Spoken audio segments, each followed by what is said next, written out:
আমাদের না একটা জিনিস বুঝতে হবে, আমাদের কারুর সঙ্গে তুলনা করলে হবে না, নিজেকে সঙ্গে তুলনা করতে হবে। আমি 10 বছর আগে কি ছিলাম আর এখন আমি কি হয়েছে বা কতটা ভালো হয়েছে।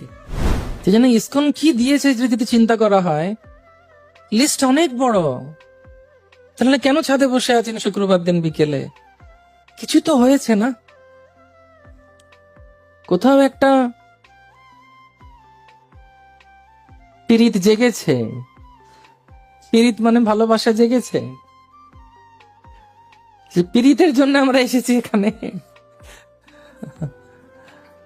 সে পীড়িতটা কি? পীড়িতটা হচ্ছে কৃষ্ণ পীড়িত, কৃষ্ণের পীড়িত জেগেছে, গৌরনিতায়ের পীড়িত জেগেছে। লিস্ট অনেক বড় প্রভুপাদ যা দিয়েছেন আমাদের, কিন্তু আমরা অনেক সময় অকৃতজ্ঞ হয়ে যাই। সেজন্য আমাদেরকে নিত্যানন্দ প্রভু শেখাচ্ছেন, কি শেখাচ্ছেন? তিনি বলছেন কেন ওর অবতারের জন্য, কেন তিনি অবতার হয়েছেন? তিনি অবতার হয়েছেন একটাই কারণ করার জন্যে, না চৈতন্যেরও কাম। শ্রী চৈতন্য সেই কৃষ্ণ নিত্যানন্দ রাম, নিত্যানন্দ পূর্ণ করে চৈতন্যেরও কাম। তো যারা যারা নিত্যানন্দ প্রভুকে ভালোবাসতে চান, মহাপ্রভুকে আনন্দ দান করতে হবে, অর্থাৎ মিশনের জন্য কিছু করতে হবে। গৌরাঙ্গ মহাপ্রভুর মিশনের জন্য নিজেকে করতে হবে, তাহলে নিত্যানন্দ প্রভুর কৃপা পাওয়া যাবে। অনেক সময় অনেকে চিন্তা করে, আরেকজনের সঙ্গে তুলনা করে। আমাদের না একটা জিনিস বুঝতে হবে, আমাদের কারুর সঙ্গে তুলনা করলে হবে না, নিজেকে সঙ্গে তুলনা করতে হবে। আমি 10 বছর আগে কি ছিলাম আর এখন আমি কি হয়েছে বা কতটা ভালো হয়েছে। সেই তখন বুঝতে পারবো যে আমার 10 বছর আগের আমি আর আজকের 2025-এর আমি মধ্যে পার্থক্য কতটা হয়েছে।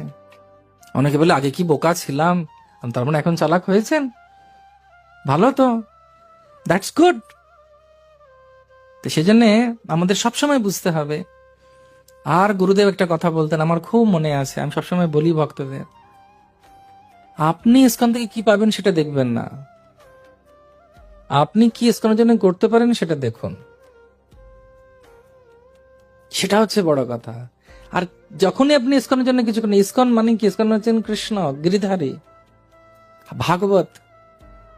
আজকে গিরিধারী দাঁড়িয়ে আছেন এখানে, আশীর্বাদ দিচ্ছেন, এই পুরো পাড়া থেকে আরম্ভ করে সবার উপরে মঙ্গল বর্ষণ করছেন। তারা গান শুনছে, কীর্তন শুনছে, তারা নিশ্চয় কিছু স্বীকৃতি করেছে আগের জন্মে, তাহলে কৃষ্ণের প্রতিবেশী হয়েছে কেমন করে। কিন্তু কেউ যদি সেটা ভালো করে বুঝতে পারে, আজকে আপনারা অনেকে মালা বানাতে আসছেন, আপনারা অনেকে প্রসাদ বিতরণ করতে আসছেন, আপনারা অনেকে সাজাতে আসছেন,